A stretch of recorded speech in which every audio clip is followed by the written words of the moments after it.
स्वागत है स्टूडेंट्स आपका हमारे चैनल पर। आज हम स्टार्ट करने वाले हैं कक्षा 8 में विषय विज्ञान का वार्षिक परीक्षा प्रश्न पत्र का पूरा सॉल्यूशन, जो कि आपकी प्रारंभिक शिक्षा पूर्णता परीक्षा के नाम से आएगा। 2 घंटे 30 मिनट का है, 80 मार्क्स का है। चलिए स्टार्ट करते हैं। जितने भी सेट्स हैं आपको सभी सेट्स हमारे चैनल पर उपलब्ध होंगे, ताकि आप सारे सेटों को आपको करके जाना है कि आपके ज़िले में कोई भी अगर पेपर आता है इनमें से, तो आपको पूरे में से पूरे मार्क्स मिले। हम कोशिश करेंगे हम ज़्यादा से ज़्यादा सेट्स आपको उपलब्ध कराएं, ताकि आप ज़्यादा से ज़्यादा प्रैक्टिस कर पाएँ और सभी क्वेश्चंस हल कर पाएँ। प्रश्न नंबर 1 है, फसल के दानों को भूसे से अलग करना क्या कहलाता है? थ्रेसिंग कहलाता है। अग्निरोधक प्लास्टिक का उदाहरण है मेलामाइन। निम्न में से आघात वर्धनीय नहीं है पेंसिल लेड, उत्तर हो जाएगा। अगला है, नैफ्थलीन की गोलियां बनाई जाती है कोल तार से। अगला, पृथ्वी का वह भाग जहां सजीव पाए जाते हैं जैव मंडल कहलाता है। स्नेक द्वारा घर्षण का मान क्या हो जाता है? कम हो जाता है। प्रश्न नंबर 7 है, माध्य स्थिति के इधर उधर या आगे पीछे होने वाली गति को कहते हैं कंपन। अगला है, प्रकाश उत्सर्जक डायोड, जिसे बोलते हैं एलईडी, के साथ जुड़े लंबे तार को जोड़ा जाता है बैटरी के धनसिरे से। प्रश्न नंबर 9 है, 26 जनवरी 2001 को भारत के जिस क्षेत्र में बड़ा भूकंप आया था वह क्षेत्र था गुजरात के भुज में। प्रश्न नंबर 10 है, निम्नलिखित में से कौन सा गैस पौधा घर गैस नहीं है? नाइट्रोजन, उत्तर हो जाएगा। ग्रीन हाउस गैस बोलते हैं पौधा घर गैस को। रिक्त स्थान की पूर्ति करनी है। मिट्टी को उलटने पुलटने या पोला करने की प्रक्रिया जुताई कहलाती है। सोडियम व पोटेशियम धातु नरम होते हैं और उन्हें चाकू से काटा जा सकता है। कोल तार एक अप्रिय गंध वाला काला गाढ़ा द्रव होता है। अगला, किसी क्षेत्र विशेष में पाई जाने वाली स्पीसीज क्या कहलाती हैं? विशेष क्षेत्र स्पीसीज कहलाती हैं। नर युग्मक व मादा युग्मक के संलयन है, ये संलयन द्वारा जनन की लैंगिक जनन कहते हैं। अब है अति लघुतरात्मक प्रश्न, जिसका अंक बार 1 है। देखिए पहला, फलीदार जिसे हम लेग्मिनेस कहते हैं, पौधों की जड़ की ग्रंथियों में पाए जाने वाले बैक्टीरिया का नाम होता है राइजोबियम। अगला है, उस धातु का नाम लिखिए जिसका उपयोग उर्वरकों में पौधों की वृद्धि के लिए किया जाता है। नाइट्रोजन हो जाएगा इसका उत्तर बच्चों। नाइट्रोजन और फास्फोरस 2 हैं, देखिए।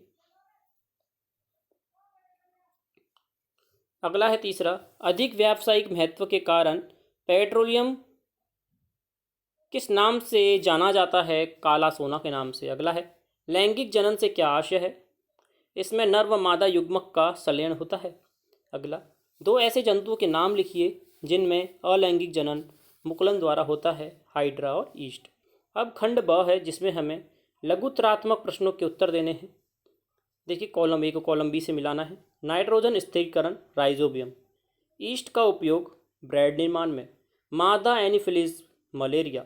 वायु संचरण खसरा। अब है, खाद्य पदार्थों का संचयन करने हेतु प्लास्टिक पात्रों का उपयोग के 3 प्रमुख लाभ बताने हैं। प्रश्न नंबर 5 का उत्तर हो जाएगा, खाद्य पदार्थों का संचयन करने हेतु प्लास्टिक पात्रों के उपयोग के 3 लाभ निम्न प्रकार से हैं। पहला, प्लास्टिक अनअभिक्रियाशील होता है और यह चिरस्थायी होता है और हल्का होता है। अगला प्रश्न देखते हैं। प्रश्न नंबर 6 है, संक्षेप में उत्तर देना है। कुछ आदिवासी वन जंगल पर निर्भर करते हैं, कैसे? क्योंकि आज भी कुछ आदिवासी वन में रहते हैं, अतः वे वनों से प्राप्त सामग्री का उपयोग करते हैं। वनोन्मूलन के कारक और उनके प्रभाव क्या होंगे? कारक हो जाएगा कृषि के लिए भूमि प्राप्त करना, घरों और कारखानों का निर्माण के लिए। प्रभाव क्या होता है? हो जाएगा अधिक बाढ़ आना, भूसंकलन और मौसम परिवर्तन। प्रश्न नंबर 7 है, अलैंगिक जनन की हमें परिभाषा लिखनी है और जंतुओं में अलैंगिक जन्म के 2 नाम लिखने हैं। वह जनन जिससे या जिसमें एक ही जनक नए जीव को जन्म देते हैं अलैंगिक जनन कहलाते हैं। मुकुलन और द्विखंडन इसके उदाहरण हो जाएंगे, या 2 जनन के नाम हो जाएंगे जंतुओं के। प्रश्न नंबर 8 है, व्याख्या करनी है। सर्पी घर्षण स्थैतिक घर्षण से कम क्यों होता है? क्योंकि सर्पी घर्षण में सापेक्ष तलों को परस्पर इंटरलॉक करने में का समय कम लगता है जबकि स्थैतिक घर्षण में अधिक लगता है। प्रश्न नंबर 9 है, निम्न वाद्य यंत्रों में उस भाग को पहचानिए जिससे ध्वनि उत्पन्न करने के लिए कंपित होता है। ढोलक में तनित झिल्ली, सितार में तनित तार, बांसुरी वायु स्तंभ। प्रश्न नंबर 10 है, आग लगने के समय फायरमैन पानी के हौज या पाइपों का उपयोग करने से पहले उस क्षेत्र की मुख्य विद्युत आपूर्ति को बंद कर देते हैं। पानी व्याख्या करनी, ऐसा क्यों करते हैं? पानी विद्युत का सुचालक होता है, तो विद्युत के झटके से बचने के लिए वे उस क्षेत्र की विद्युत आपूर्ति को बंद कर देते हैं। प्रश्न नंबर 11 है, जब हम किसी अवशोषित वस्तु को हाथ से छूते हैं तो वह अपना आवेश खो देती है। व्याख्या करनी है। हमारा शरीर विद्युत का चालक होता है और अवशोषित वस्तु को छूने पर आवेश हमारे शरीर से होकर पृथ्वी में चला जाता है और यह वस्तु अपना आवेश खो देती है। प्रश्न नंबर 12 है, तारामंडल क्या होता है? किन्हीं 2 तारामंडलों के नाम लिखने हैं। तारों के उन समूह को जो पहचानने योग्य आकृतियां बनाते हैं तारामंडल कहते हैं। सप्तऋषि और अगला हो जाएगा ओरायन। अगला है प्रश्न नंबर 13, CFC का पूरा नाम लिखना है और उसका उपयोग कहाँ किया जाता है और इससे होने वाली एक हानि का भी नाम लिखना है। CFC का पूरा नाम होता है क्लोरोफ्लोरोकार्बन। उपयोग होता है, इसका उपयोग रेफ्रिजरेटर एंड एयर कंडीशनर में किया जाता है।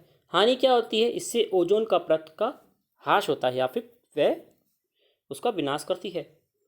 प्रश्न नंबर 14 है, नाइट्रोजन चक्र को परिभाषित करना है। नाइट्रोजन चक्र का हमें चित्र बनाना है। तो आइए देखते हैं नाइट्रोजन चक्र का चित्र। इसी प्रकार से आपको बनाना है नाइट्रोजन चक्र। मिट्टी में उपस्थित नाइट्रोजन के यौगिक हैं। वे जीवाणु द्वारा नाइट्रोजन गैस में परिवर्तन करते हैं। नाइट्रोजन वायुमंडल में जाती है। वह तड़ित द्वारा उसका स्थिरीकरण होता है, दोबारा मिट्टी में आ जाती है। और क्या होता है? वायुमंडल में जीवाणु व नीले हरे शैवाल स्थिरीकरण होता है। उससे क्या होता है? वे नाइट्रोजन के यौगिक में परिवर्तित कर देते हैं, फिर मिट्टी में आ जाते हैं। फिर ये साइकिल पूरी दिन हमेशा चलती रहती है। तो यह है नाइट्रोजन चक्र। आपको इसी प्रकार बनाना है बच्चों। अब देखिए अगला, राणा गर्मियों के लिए कमीज खरीदने चाहता है। उसे सूती कमीज खरीदनी चाहिए या संश्लेषित कारण सहित राणा को सलाह दीजिए। गर्मियों में पहननी है तो सूती होनी चाहिए। राणा को गर्मियों के लिए सूती कमीज खरीदनी चाहिए क्योंकि सूती कपड़ा ऊष्मा का कुचालक होता है। यह हमारे शरीर में भारी ऊष्मा को प्रवेश नहीं करने देता। सूती कपड़े में पसीना सोखने की क्षमता भी होती है। प्रश्न नंबर 16 देखिए, निम्नलिखित का कारण देना है। कॉपर जिंक के उसके लवण के विलयन में विस्थापित नहीं कर सकता है। कॉपर जिंक को उसके लवण में विलयन में विस्थापित नहीं कर सकता है क्योंकि कॉपर जिंक से कम अभिक्रियाशील होता है। इसका दूसरा पार्ट देखिए। ख, सोडियम व पोटेशियम को मिट्टी के तेल में क्यों रखा जाता है? सोडियम व पोटेशियम को मिट्टी के तेल में इसलिए रखा जाता है क्योंकि वे बहुत अधिक क्रियाशील होते हैं। ये ऑक्सीजन और जल के साथ अत्यंत तीव्र गति से अभिक्रिया करते हैं और ऊष्मा का उत्पन्न करते हैं। यही कारण है इन्हें मिट्टी के तेल में रखा जाता है। प्रश्न नंबर 17 है, वर्णन कीजिए मृत वनस्पति से कोयला किस प्रकार बनता है और ये प्रक्रम क्या कहलाता है? प्रश्न नंबर 17 का उत्तर हो जाएगा, कोयला मृत उन वनस्पति अवशेषों पेड़ पौधों से बना होता है जो हजारों करोड़ों वर्ष पूर्व पृथ्वी के नीचे गहरे दबे हुए होते हैं। इनके ऊपर रेत और आने से दाब बढ़ता है, वह ताप भी बढ़ता गया, जिससे क्या हुआ? वे कठोर हो गए और कोयले में परिवर्तित हो गए। इस वनस्पति के धीमे प्रक्रम द्वारा कोयले में परिवर्तन होने की प्रक्रिया को कार्बनीकरण भी कहते हैं। प्रश्न नंबर 18 है, घर्षण को बढ़ाया या घटाया कैसे जा सकता है? उदाहरण देकर समझाइए। घर्षण बढ़ाने के लिए ट्रक व कई अन्य वाहनों के टायर को खांचेदार बनाया जाता है जिससे घर्षण बढ़ा जाता है। वह सड़क पर अपनी पकड़ मजबूत हो जाती है। घर्षण घटाने के लिए तेल, ग्रीस अथवा ग्रेफाइट का उपयोग किया जाता है और उन्हें स्नेक भी कहते हैं। यह पुर्जों के बीच में एक पतली परत बना देते हैं जिससे घर्षण कम लगता है। प्रश्न नंबर 19 है, विद्युत सांधित्रों का कभी भी गीले हाथों से अथवा गीले फर्श पर खड़े होकर स्पर्श नहीं करना चाहिए। क्यों? आइए देखते हैं। क्योंकि साधारण पानी विद्युत का सुचालक होता है, अतः यदि गीले हाथों से गीले फर्श पर खड़े होकर यदि विद्युत सांद्रित्रों को छुएंगे तो करंट आने का डर रहता है। प्रश्न नंबर 20 है, घर के भीतर रहने की स्थिति में आप विद्युत विसर्जन या तड़ित से किस प्रकार बचाव कर सकते हैं। प्रश्न नंबर 20 का उत्तर हो जाएगा, विद्युत तार तथा धातुओं के पाइप को नहीं छूना चाहिए। बिना तार वाले फ़ोन या मोबाइल का उपयोग करेंगे। विद्युत उपकरणों को सॉकेट से प्लग निकाल कर अलग कर देंगे। प्रश्न नंबर 21 है, तारे व ग्रह में अंतर बताना है। देखिए तारे क्या होते हैं, तारे में अपना प्रकाश होता है, तारे टिमटिमाते हैं। जो ग्रह होते हैं उनमें प्रकाश नहीं होता, वे टिमटिमाते भी नहीं हैं। प्रश्न अब खंड द है, जो कि 4-4 मार्क्स के हैं आपके।